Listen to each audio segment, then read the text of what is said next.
I am pumped to have my friend and former mentee, Eric Lindsey, on mobile home parks in real life. Eric is an interesting case, and I'll tell you why. Eric wasn't really a traditional real estate guy when I met him. He was someone who he had whatever that magic in a bottle was and was doing all the right things. And I think over the couple of years I've known him and the time we spent together in my mentorship program, I think the number one thing he would tell you that he got out of my mentorship program, or at least the number one thing I wanted to focus on with him, was mindset. Mindset. Because if you are the biggest operator in the world, an owner and operator in the world, you probably have mindset issues. If you are just starting out, you have mindset issues. If you're anywhere in between, mindset. You have to believe. And I told Eric when I went on his podcast, my friend, you had and have that magic in a bottle. You just got to see it. You just got to see it. So, Eric, those who don't know who you are, tell the world. Yeah, so first off, thanks, Ryan, for the intro and allowing me to be a visitor on your show. I am truly honored to be a guest here. Just a little bit about my background. So I have 17 years of construction experience, and I'm currently still a W-2 employee. I jumped into the real estate space just kind of out of turbulent waters. Wasn't 100% sure how I was gonna make sure that my family was well provided for. Within the construction arena, it is somewhat seasonal, and so I would find myself out of work. And eventually, after one too many layoffs, I decided I've got to do something different. I have to kind of secure my family, and so I started searching around for different strategies in which I can invest on the side while I'm doing my W-2 income. And eventually I stumbled into real estate. I jumped into Bigger Pockets and started listening to a ton of podcast episodes, and they offer a lot of value, but sometimes they can confuse you a little bit because there's just so many different niches being thrown at you. And so eventually I decided that I was going to just nail it down and I was going to get 100% into wholesaling. And so that kind of led me down the path of really just kind of staying focused on wholesaling. And soon, while I was on that path, I ran across a podcast that was 100% focused on mobile home parks. And so it was a large operator, and he was incentivizing those that were listening to his podcast that if you run across a deal, he would pay you out a referral fee or a finder's fee. And so since I was early in the path of education, I was really just trying to figure out exactly how to do deals. And that really intrigued me. And so I began to venture down that path of trying to find a mobile home park space. I didn't know a whole lot. I just knew I had a guy on the podcast that offered a great deal. And so I started sourcing deals. I jumped into the Google online, and I started going through and just looking up mobile home parks. I got on mhvillage.com and just start calling through, going directly to the park managers and getting through to the wayside quite often. But I continued to persevere. And not long after starting that pursuit, I ended up getting in front of a seller. And it was a pretty unique exercise there. And the seller, he owned a 600 space mobile home park. And I was able to kind of pair the seller with the podcast operator that was a big mobile home park syndicator. And I was able to break into the mobile home space, park space that way. Long story short, he basically paid me out $125,000 for connecting him to a seller, and they ended up acquiring the mobile home park. And I put in like all of 5 hours on this whole deal, and I was able to be paid out $125,000. From there, I was kind of off to the races. I continued down the path of education. I continued down the path of wholesaling, started a single family residential wholesaling business. And I really kind of kicked myself in the pants because I wish I would have stayed on the path of pursuing mobile home parks, because this was maybe 6 years ago, something to that effect. And eventually I did end up buying my own mobile home park. But because of lack of education, I ended up getting into a cash crunch and I just liquidated it. But to bring us to a more recent, to the deal that you're speaking about, Ryan, the mobile home park that I just recently closed on, it was right at 78 units. And it was located in a good area. But this mobile home park, it was a unique transaction, just as the first, and just as many of the deals that I've had to close. And it was very turbulent. So I first got the lead through my wife because we cold call. And so she had reached out to me and said that she may have a solid lead, and she wanted me to contact the guy. And so I contacted him, and it was really sweet. I mean, everything was just going off without a hitch. The seller was an 81-year-old gentleman that had owned the park for right at about 30 years. He owned it free and clear, I believe. And he said that just send the contract over. And so, it was just so easy initially. And so I ended up sending the contract over. We had kind of talked about the terms and things like that. I sent it over to him, and there was nothing. And so I was expecting it to come back because that was the agreement. He was going to sign it and send it back, and we was going to be off to the races. But after a week or so of just dead silence, I decided to call him up. And so when I called him up, the big hang up with him was, first off, that I was out of state. I was quite a ways away from him. And with him being an older seller, it just didn't really sit that well with him, with me being so far away. And so after we kind of talked, I was able to discover that was the biggest thing holding us up. He wanted to do the deal. He wanted to sell the property, but I was just so far away, and it seemed a little odd since he was 81. And typically a lot of the older guys, as you know, Ryan, and the mom and pops, they like to kind of get belly to belly. They want to see you. A lot of times they want to deal with local individuals. And that was hanging him up from signing the contract. And so I just kind of put two and two together after making the call. After I discovered that was the hang up, I had to make a quick decision. And so the decision was that I was going to have to just risk it and fly all the way where he was at, catch 2 flights there, catch 2 flights back, risk not getting the contract signed. And I had to make a split decision. This was a Thursday, and I ended up flying out on Saturday. But once I positioned it and I pitched it to the seller, I asked him, I said, hey, if I come down and you're physically able to see me, will you sign the contract? And once I shared that with him, he immediately was at peace, and he said that, yes, he would sign. So I had nothing to go off of other than this older gentleman's word. But in the back of my mind, I've dealt with older sellers before, and I've dealt with mom and pop sellers. My first park, it was a mom and pop seller. She had got offered more than my price, but because we had a handshake, we had a verbal agreement, she stayed with me. She felt like she liked me. She felt like she knew me, and she felt like she trusted me, and she ended up selling me her part.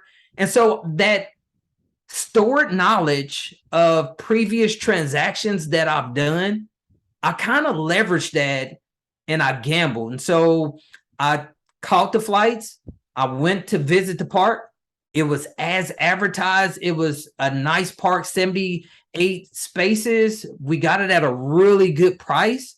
And as I got down there, I reached out to the seller, and sure enough, he picks up the phone. I was at the hotel and he wasn't able to meet me the day that I got there, but we ended up going the next day. And so we met the next day. I brought the contract to him. He didn't even read the contract. He set it right there on his on the table and just looked it over and signed immediately. We was in and out within a 10 to 15 minute period, and I was heading back to the house, caught 2 more flights back home, and that's kind of what began the process. So if you want to kind of unpack a little bit more about the deal, I'm open to sharing whatever else you want to kind of touch on. Do, Eric, and we're going to take a big step back before we go forward. First off, not my podcast. He's not referring to me. I was not the podcaster who he brought that deal to. 6 years. I don't even think I've had mobile home parks. I started in 2018, 4 years ago, because we recorded this in 2022. So I think I know who you brought that one to, but not really relevant. I think the more relevant thing that I want to hit before we talk about this individual deal, because there's a lot I want to talk about before we even talk about this deal that y'all should, who are tuning in, should know about Eric, is that behind the scenes. So Eric and I have known each other a couple of years, been friends a couple of years. And Eric is, if you can't tell just by the way he talks, he has, like, if you really know what you're listening for, you can just tell he has it. And it's the hustle, it's the enthusiasm, it's the energy, it's the I'm going to figure this out. Now, obviously, you come from construction, not from, you weren't an analyst from a big Fortune 500 company, REIT, whatever, right? Like, you were like me. I was a psych major and a car salesman. I didn't know I didn't even know what a cap rate was when I started out. Mm-hmm. I didn't know how to do it. And I was like, I'm going to go figure it out. And you had that same mindset, but you took a step in the wrong direction. And you and I've talked about this more than once, and I'm going to share it. You got paid a nice 6-figure income. You immediately pay tax on that. Immediately pay tax on that. That's a taxable event. You're not keeping 6 figures of 125,000. Mm-hmm. And that cash, as you can see, real estate's a rich person's game. It's very easy to be balance sheet rich and not have any cash. That happens all the time. Yes. And what you experienced was exactly that. You're like, this is a good lick, but what does this get me? And the answer is not a lot. And what you learned kind of on your own was, I need equity. Like, it's not, it's better to make $125,000 of equity than $125,000 fee. Yes. And you learn that.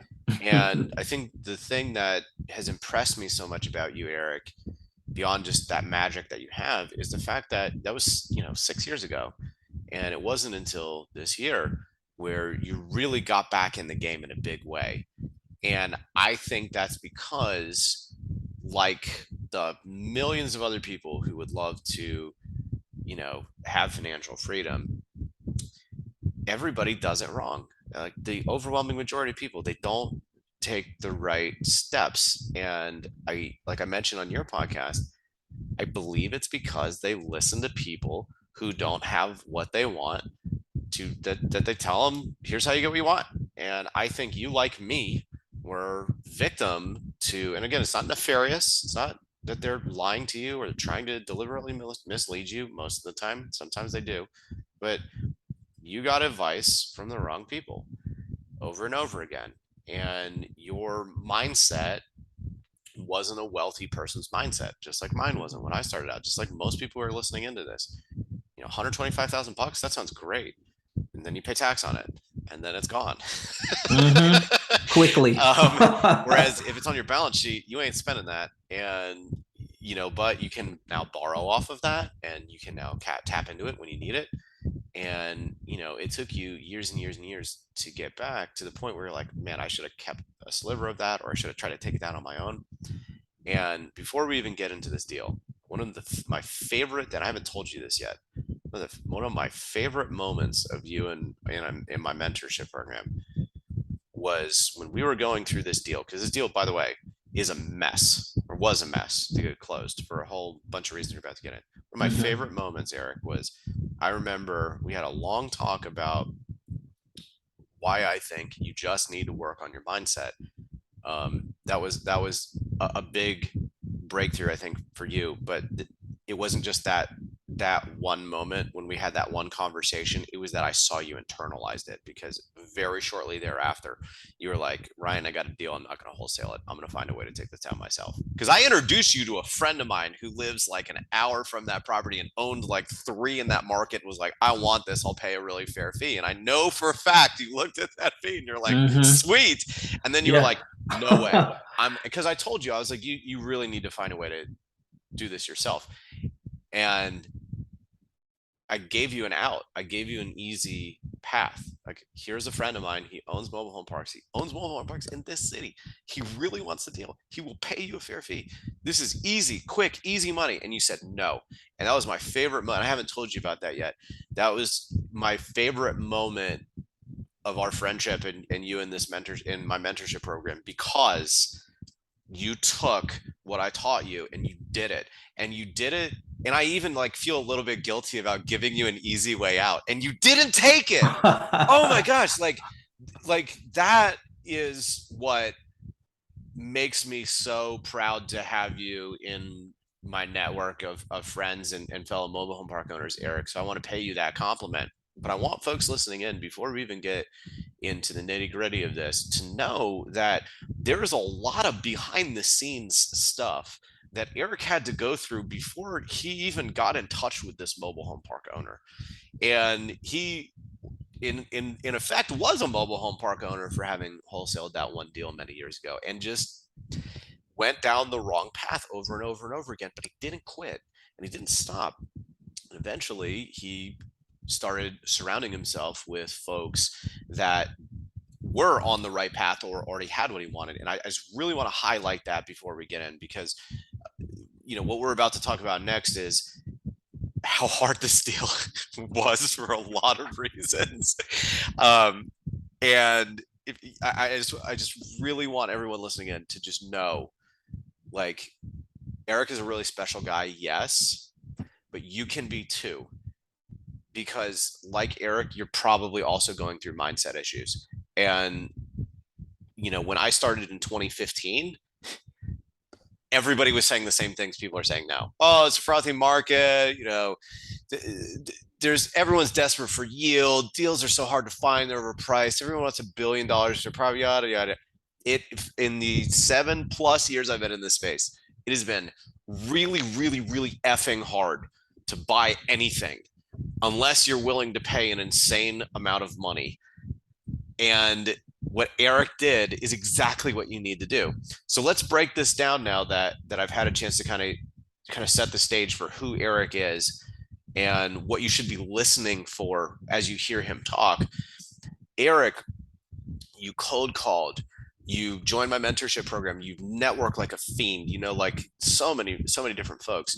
You get a live lead several states away, and it gets to the point where, because I remember coaching you through this, you were like, here's a deal that pencils out. It's nowhere close. I don't know how I'm going to operate this. I don't know how I'm going to fund this. I don't have any banks. Ryan, what do I do? And I immediately introduced you to all my bankers in that area, because I own like an hour away.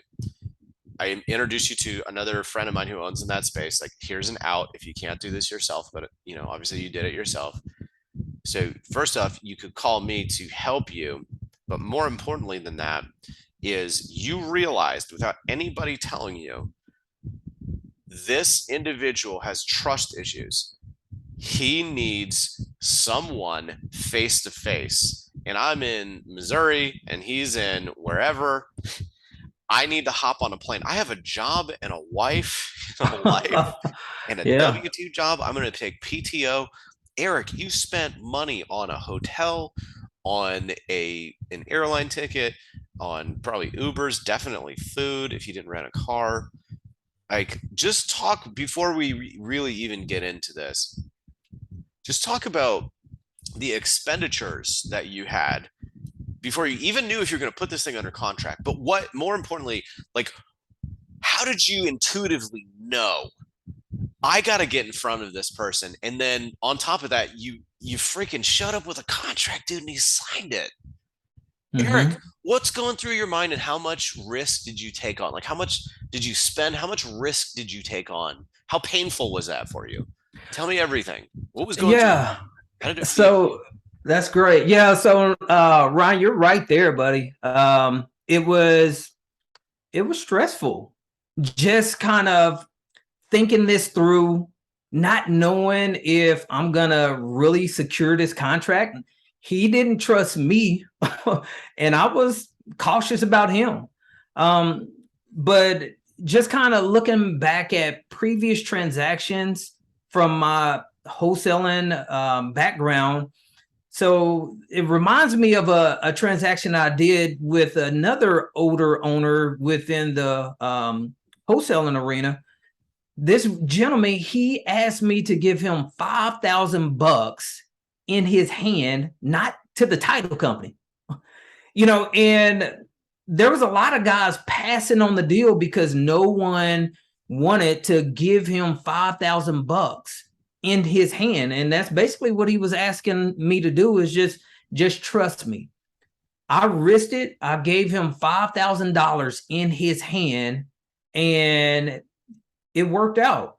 I ended up wholesaling a fourplex, and I made 50 grand off of that. Later down the line, I had another wholesaler reach out to me and was basically telling me that he was in and he was competing against me for the deal, but he wasn't willing to put $5,000 cash in this older gentleman's hand. And because I won the deal. And so it was those previous transactions and those previous actions that I took, previous dealings that I had with other older sellers, mom and pop. A lot of times those guys are just they're handshake people. They just want to see you face to face. And with multiple business transactions that I've done with them, I can't really say that any of them has crossed me or went against their word. And so I'm sure there will be, and that's not going to be the story for everyone. But Well, until this one, because oh we're about to get into the fun part of this deal. But yeah. yes, So, sorry. but I end up having to buy tickets to catch a flight, and that was about $1,000 out of pocket. I had to buy the hotel room. I rented a car, those kind of things. And let me mention this as well. It was Memorial Day weekend. So I had to Mm-hmm. give up my Memorial Day weekend that is traditional for, hey, it's time to lounge. It's time to go to the lake. It's time to barbecue, hang out with family. I gave up that to go chase a deal and do things that other people weren't willing to do. I love that for a whole litany of reasons, but it's just like, man, if you really want something, there's not many things up there with breathing that are important to you. But if you really want it, it's pretty darn close to breathing. You got to want it pretty darn close to breathing. And you work a W-2 job, you got a family, you got a life. This is 2 flights away. It's $1,000. And I'm sure other things were inflated because everybody else is traveling, right? And you're taking the sacrifice. What I'm hearing, Eric, is the sacrifice you were making wasn't just the money. It was also the time with people you really cared about. Now, um, you found a way to make the theme. Ladies and gentlemen, what you should be hearing is Eric found a creative way to get a deal done, and more specifically, found a creative way to get a deal inked. Because as soon as it's inked, you now have some control. Because remember, real estate, people are irrational, and at the end of the day, like, you can't make someone sell you something. You can't do that. But as soon as they've mentally and physically and spiritually come to the point where they have now signed something, now all of a sudden you have things at your disposal to, if you, it comes down to it, you can sue and win to force someone to sell you their property once it's inked. And it gives you a little bit more control. And Eric, you found a way, you made a risk, a big risk for a lot of folks. You know, that was several thousands of dollars to get there and put this thing under contract. And here's where that came from. That came from your experience cold calling. So for those of you who are newbies listening in, Eric was able to create a creative deal because he had a frame of reference from experiences past that allowed him to go, I've seen this situation before. I know what this needs to win. And so one thing that I can hear in Eric's story that I want others to also hear that may not be overly obvious is that Eric can speak so confidently to this story, but behind the scenes, all those the fear and the doubt and the, oh my gosh, like, well, look at the sacrifices. He speaks in a very matter of fact, very confident way because he's seen it before. And the only way to get that frame of reference is to pick up the phone, to go and meet with people. And if you can't necessarily afford to jump on a flight, just cold call, you know, within a couple hours of where you live and get that experience. Because here's now this story from my perspective, because he puts this under contract and then he comes on the group mentorship call. And now all of a sudden it was like, I hear the story and I'm like, Eric, oh my gosh, if you close this, you're coming on my podcast, dude. This is incredible, dude. Like, I love hearing this. But oh my gosh, what did you just do? Eric, what won the deal? And I remember this. You were like, you know, Ryan, the guy said, I want to close in 30 days. I want non-refundable money. And then I'll sign your contract. We got to meet me face to face. I was like, you did everything right. It's just, you're not closing this thing in 30 days. It's not going to happen. Impossible, especially in 2022 for whatever reason. Like, everybody was refinancing at the beginning of the year and appraisals were like 45 days at a minimum. And they still are in September of 2022, by the way, when transaction volume slowed down. And I was like, Eric, dude, I don't even think you can get an appraisal here. And this dude is absolutely not seller financing for you. And you're taking a lot at his word. And by the way, we're going to get into where he misled you in a little bit. You're taking a ginormous risk by having him sign a contract for 30 days. And the first thing I told you is like, dude, you have to find a way to convince him to give you more time. So before we get into anything else, Eric, how did you convince this guy to give you more than 30 days to close? Yeah, so it was really unique, and I'm glad you kind of are refreshing my memory at this point. You're bringing me back to the anguish, but no, yeah. So it was a pretty bad term as far as a closing date. So, like a lot of these sellers, they're being pounded on the phones. They're being promised the sun, the moon, the stars. I can close all cash within 30 days. Obviously, this seller had someone promise him some kind of closing within 30 days because he was very adamant that he wanted it closed really quickly.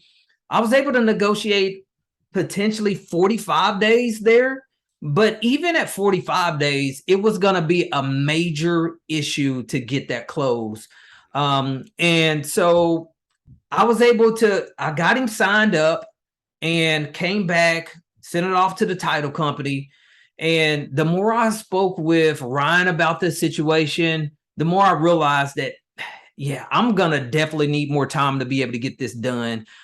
Maybe I could have wholesaled it, and that was kind of some of my thought process. Worst case scenario, I can always bail and just wholesale it. But I wanted to do my first syndication. I wanted to do a syndication and syndicate the deal.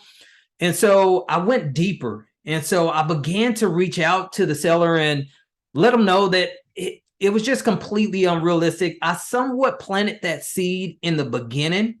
Before I even caught the flight there, I was letting them know that 30 to 45 days, that's just not really a realistic date that we can pursue here. And he realized that, but at the same time, he was an older seller, and he was really stuck in his ways. And that was another part of the risk. I was under those kind of terms. I knew that going in, but at the same time, I was consistently planting those seeds that, hey, this may take a little bit longer than 45 days, and kind of leading in with that. And he was somewhat receptive, but he was really adamant of really wanting to stay within that 30 to 45 day window. So got him under contract. I end up going on vacation. Me and the family, we're in Walt Disney World. I'm working on this deal half the time. I'm enjoying the vacation the other half of the time. And I'm reaching out to the seller as well. And because I knew that it was becoming to the point where the deal was somewhat unraveling on me. And I knew that I needed more time. And he had a wife that was much more reasonable than him. And so I somewhat reached out to her, and I was able to communicate and share with her that we were going to need more time to be able to close this thing out. We were serious about closing. We wanted, I've been through the park. I've met the husband, and we're serious buyers. We're able to perform. And I just continually reassured that I'm all in. We're going to get this done for you. And it was the wife that tilted the scales. And so I was able to have an amendment drew up. I sent it off, and they granted me to be able to close the deal. They gave me the time that I needed. They gave me extensions that was contingent upon all the third-party reports, the phase one, the survey, the appraisals, all those things being able to be completed in order to get the deal completed. So they graciously signed it. And we was off to the races, and that brought me to the new phase of locating my team at that point. We're going to talk about the next. I want to point out that throughout this whole story, everybody listening in, what I want you to pay extra close attention to is how many different ways, and we're not, obviously not going to cover everything, but there's so many different ways this deal could have and probably should have unraveled. And Eric's stubbornness was just elite. His ability to just have the right, again, mindset to say, like, I am like, not only am I going to close this, but I'm also going to close this I'm not wholesaling this. I'm not taking a fee. I am doing this.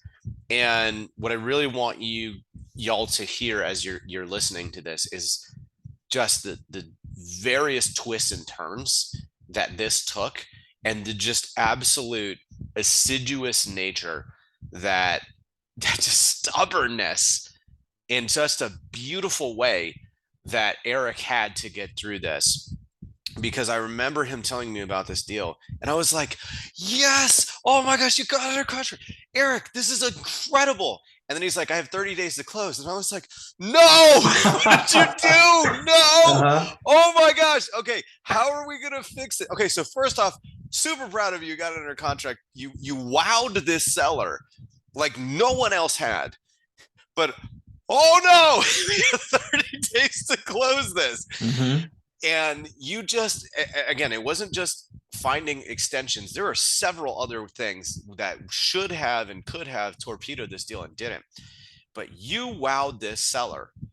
You wowed this seller. And I'm going to say something a little bit sensitive right now. So everybody brace for a second. A lot of these mom and pops, especially in the South, they're old, they're white, and they may not be directly racist, but there's a lot of them that, you know, maybe they're not members of the Ku Klux Klan, but they certainly maybe say something or act a certain way. And you're like, I can tell that, Eric, you're African American. You have a white guy, old white guy looking at you, and you can probably tell to a certain degree, he's thinking in the back of his mind, if this guy was white, it would be going a little bit differently. And it is an unfair thing you have to face. And you overcame even that. which makes me immensely proud. I hope I didn't offend anybody by that, but it's just, it's what that generation has done and gone through to the African American population is infuriating. And for you, Eric, to have that against you to whatever degree it was, and maybe it was nothing, maybe he's totally fine and normal. It just makes me so proud. So that's a little bit of an aside. And for all the other African Americans listening in, I want Eric to inspire you to know that there are old white people who probably have awful opinions, and you can fight through that. And it's going to be harder for you than it is for me. Let's put it out there. I'm white. It's going to be easier for me. I'm white, male, Christian. I have an unfair advantage. But Eric didn't care. And that just makes me emotional, for one, and inspired. And again, sorry if I'm offending anyone, but like, good for you, Eric. And shame on all those, folks that hold just awful opinions, and you just didn't let that get you down. So I want to say that you wowed this person. You overcame that. You overcame a way too short deadline. And you also had like next to no time to do due diligence. So before we get into how we're going to figure out how we're going to find investors, how we're going to find bankers, how we're going to find operators, Eric, how did you do due diligence? Yeah, so just to kind of circle back to your point of somewhat having some barriers being held against me because of being an African American gentleman. So I'm a Black male Christian. And that's one thing that we had in common. Me and this gentleman, we met up on Sunday, and he was taking off from church to meet me. And we had a light conversation about our, church attendance and things like that, attended church. And so I'm not one of these guys that like harbors on the past. I lean to my faith and forgiveness and just move on. So I blow past those kind of things. And I just look to just work my tail off. I'm not looking for any kind of handouts, and Awesome. I just work like everyone else, and don't worry about what someone's views are to be able to get somewhere. But so just what remind me again, Ron, what was that? I want to Sorry, I totally threw a perfectly. wrench at you there, man. Look, Yeah, no problem. I love to hear that. Um, I really love to hear that, Eric. Again, you have such a wonderful attitude about life and an enthusiasm that's infectious. And it was just so bizarre to me when you joined the mentorship program, and I was like, we really have to fight through belief in yourself. Oh my gosh, you're such a wonderful human. Like, how? And you did. But Eric, what I asked you is, you had 30 days. You had to do whatever you could do to buy more time just for the reporting. How did you do due diligence in that short time frame? Yeah, so due diligence. Once we got the extension, we were able to kind of breathe a sigh of relief at that point. Mm-hmm. So I ended up having to put $5,000 down. But the good thing is that the way that the contract was worded, basically the inspection period never started at any point in time throughout the contract because they didn't perform according to the contract. So I was able to put forth the $5,000 with the title company. I knew that I would be able to recover that based off of my attorney. So we were in good position for that. But as far as being able to do the due diligence, a lot of that I was able to do from a distance, via phone calls, and just kind of checking the boxes with the city and doing some diligence with previous contractors that's done work. But what was my best ally for due diligence was a fellow mentee from your program. And so I was able to connect with him. I remember that we had some conversations when I was coming to the program. he was leaving out. And so he had been in the program with you guys, working really closely. And I remember networking. That's something that I'm a strong advocate on is network. You have to get connected. You have to speak with people. You have to be holding conversations to learn about others and to utilize your streams and utilize their streams. And I held a conversation with this mentee after he had left. I reached out to him and to see how we may be able to help each other out down the line. And within that conversation, he mentioned the areas that he was interested in working in. And it just so happened to be the area, one of the metros that he was interested in is where the very park was. So I reached back into that database and I reached out to him. Once I showed him the deal, showed him the financials on the deal, he was all in. And so we had the boots on the ground piece that was taken care of, and due diligence, it was no longer an issue. That was a big thing I wanted to talk to you about was you live states away and two plane rides away to get there. My question, one of my first questions to you was, Eric, how the heck are you going to operate this thing? And the good news is that mentee, I went, that's one of such and such's primary markets. You ought to be in touch with them. And I didn't even need to tell you, man, you already were in touch with them, which is great. And even better than that, there's your operator because he lives not far from there. So in terms of the operations, you found that pretty quick by networking. And another thing, two things that you had to run into is you're talking 45 days, give or take, to close. You need debts because you're not getting seller carry, you're not closing cash, and you need investors. And one thing that you and I spent a good chunk of time on, and while you were with me in the mentorship program, was underwriting. And you had just started back in the mentorship program when you got this thing under contract. This is one of the first calls, if not the first call. So we didn't really have a lot of time to go through underwriting. How did you overcome the debt piece and the investor piece, especially with underwriting being just an area of improvement for you? So I leveraged the training that you gave me. So you were, and I was kind of really focused on underwriting, and you was kind of showing me some previous trainings that you have done within your coaching modules.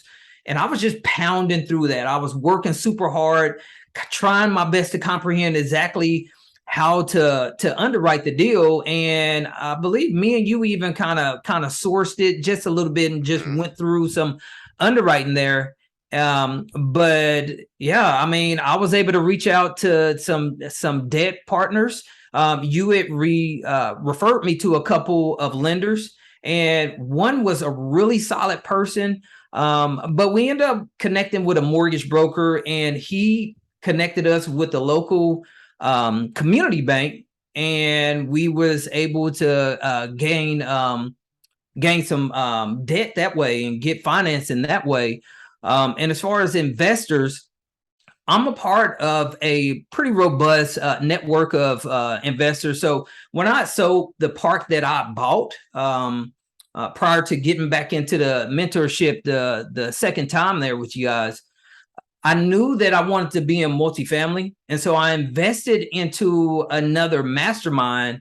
And that particular mastermind, its investors are more focused on apartments, but they were intrigued by mobile home parks. And so I was kind of the lone ranger within that group of investors there. And I was kind of sharing some things that, hey, I've got mobile home park experience, and it was intriguing a lot of those guys. And so a lot of them were saying, hey, when you get something on the radar, let me know. And a lot of these guys also, they have some pretty deep pockets, and they decided to work with me, and that's where a lot of the raise and the funds to close the deal, that's where it came from.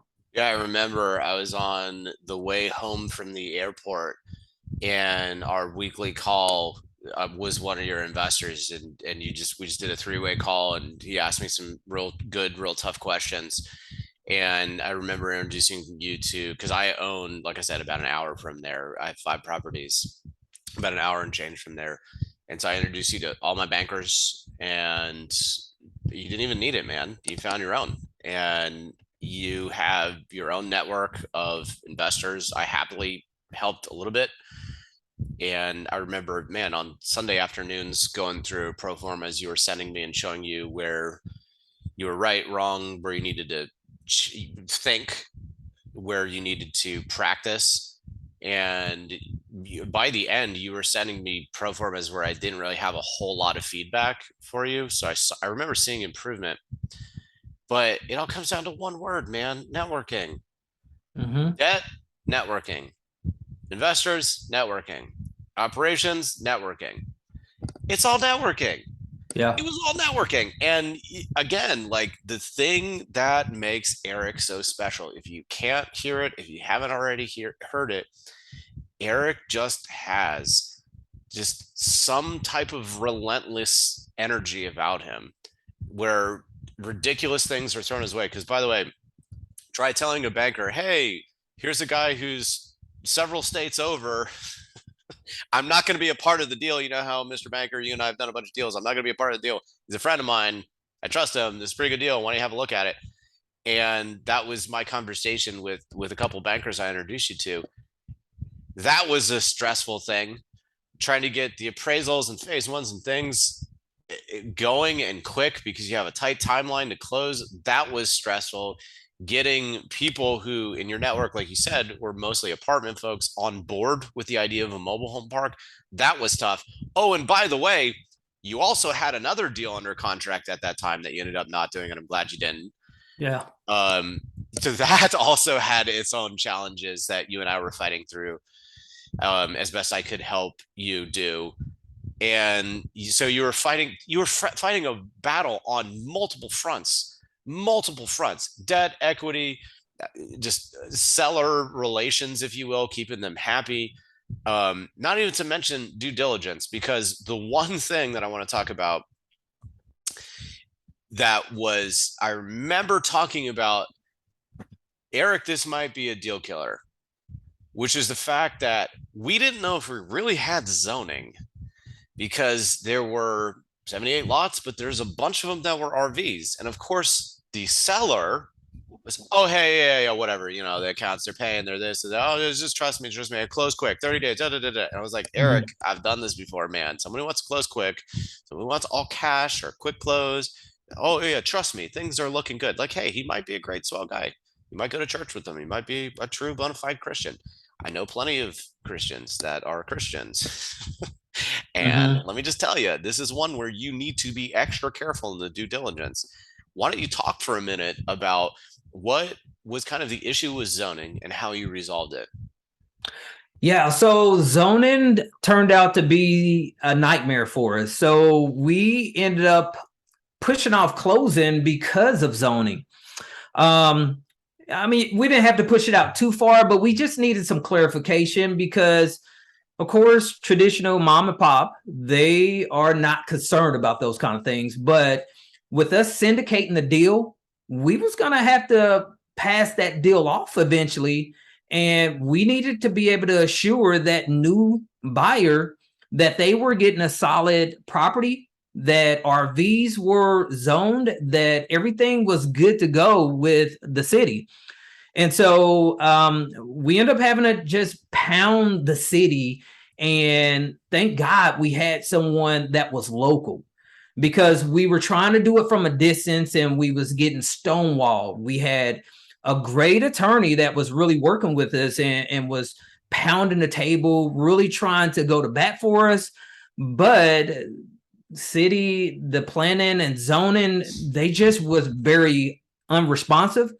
But the my partner that was local, he was able to continually keep showing up, getting in front of the people that was down there that was not answering the call, not responding to the emails. And he was even able to bring the seller with him. And so that also kind of assisted us, because the seller was very difficult. When I say a difficult seller, Yeah. he was kind of one of the worst.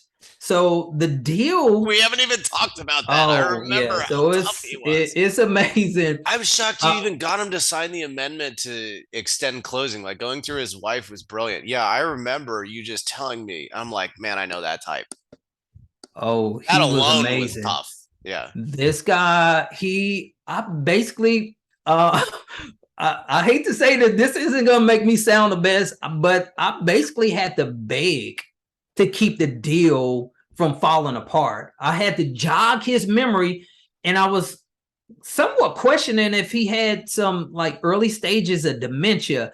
I wasn't a hundred Yeah. percent sure, but I think he was okay because it really didn't pop up too many more times down the road. But what I would do is just jog his memory that we had said that we had a deal. I would just refresh him on the gamble that I took with him.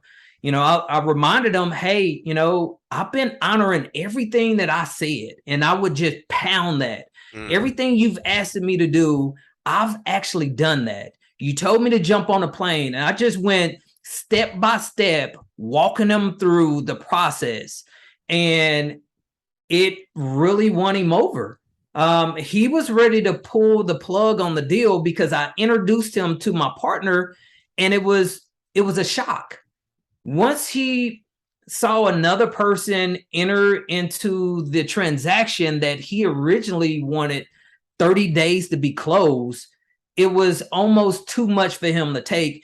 And all throughout the beginning of the transaction, he continually he continually reminded me that he wasn't even really sure why he chose me.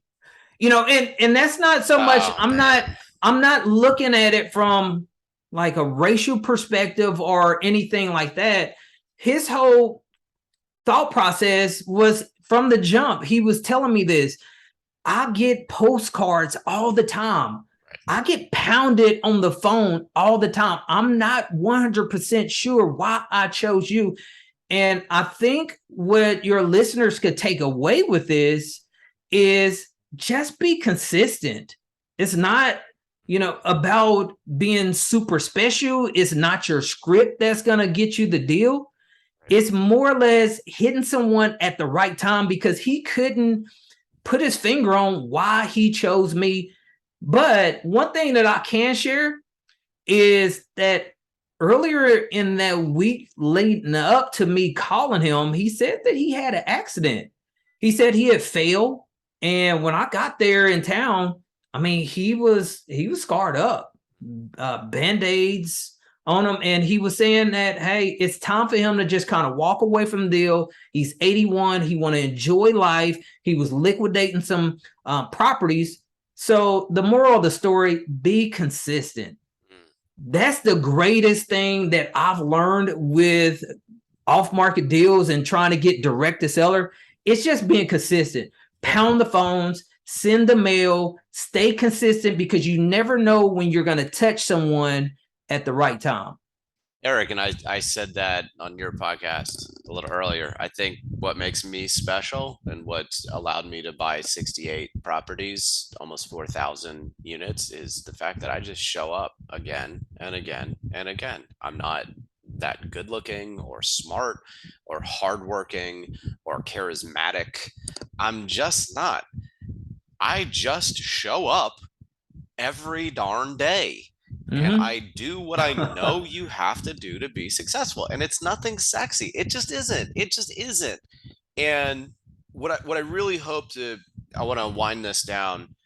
What I really, really hope that folks get out of this is just that, Eric, it was a roller coaster. And Mm-hmm. we've barely touched the real specifics and nitty gritty of this deal. We could talk for hours about any one of the things we've mentioned, and there's a ton we haven't even talked about. And it was so tough. It was a roller coaster. It was a nightmare. You have pressure from multiple angles. You have pressure from the lender. You have pressure from your investors. You have pressure from the seller who is tough. You have an impossible job. I mean, and I almost feel guilty because my gut reaction is, dude, what are you doing? There's no way you're gonna get this done. And I feel bad because I did my best to like bite my tongue and not be like, oh my gosh, okay, look, good work putting it under contract.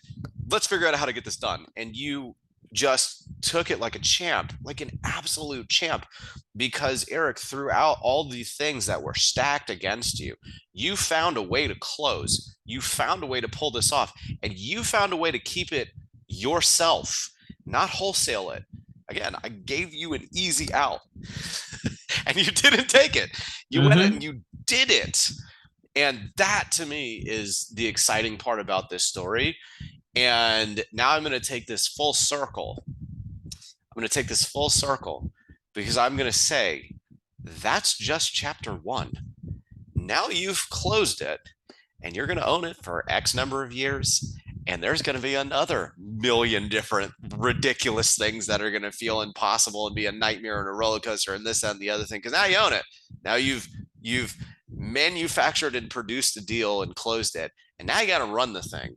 And what I will tell anyone who's listening in who hasn't bought a property yet, who really wants to buy a mobile home park, listening to this story, listening to the type of person you have to be, like Eric, who's very rare, to even get a deal done, because Eric was probably one of the only people who could buy this park because this guy was so difficult and this deal so problematic. I mean, there's a lot of things that zoning thing alone might have scared me off from buying a deal like this. The fact that there are RVs might have scared a lot of people off. The fact that Eric just refused to let negativity talk him out of going forward, let the near impossibility talk him out of going forward, is and that only to be the beginning of the story of this mobile home slash RV park. Because don't forget, now you got to execute the turnaround. If that scares you, if that makes you go, man, I don't know if I want to do mobile home parks or RV parks or real estate, I have to tell you, you probably won't then, because you have to have that tenacity.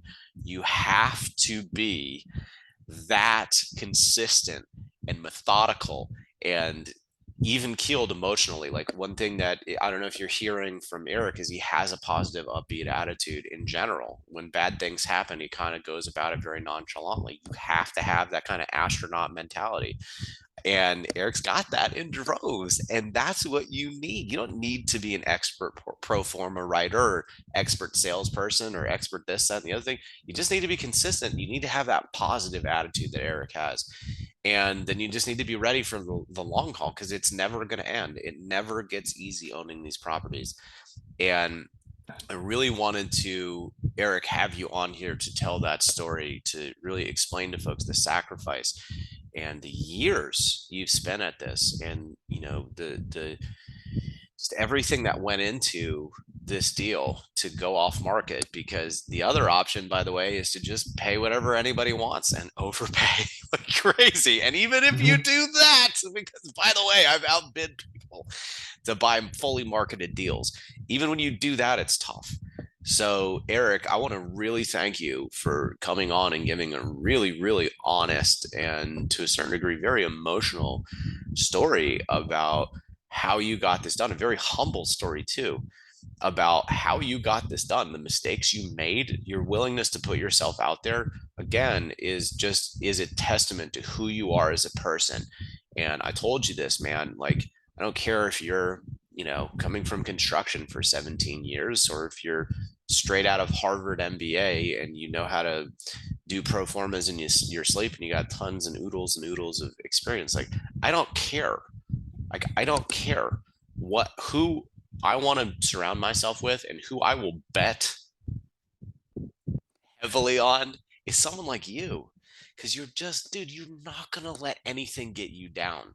So, ladies and gentlemen, two things. Number one, consistency.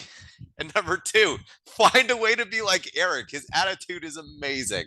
Eric, thank you so much for coming on, man. It's a joy to have you in my life, man. And it's so cool watching you succeed. Well, Ron, I definitely appreciate you for having me on. And I know this, your podcast has exploded.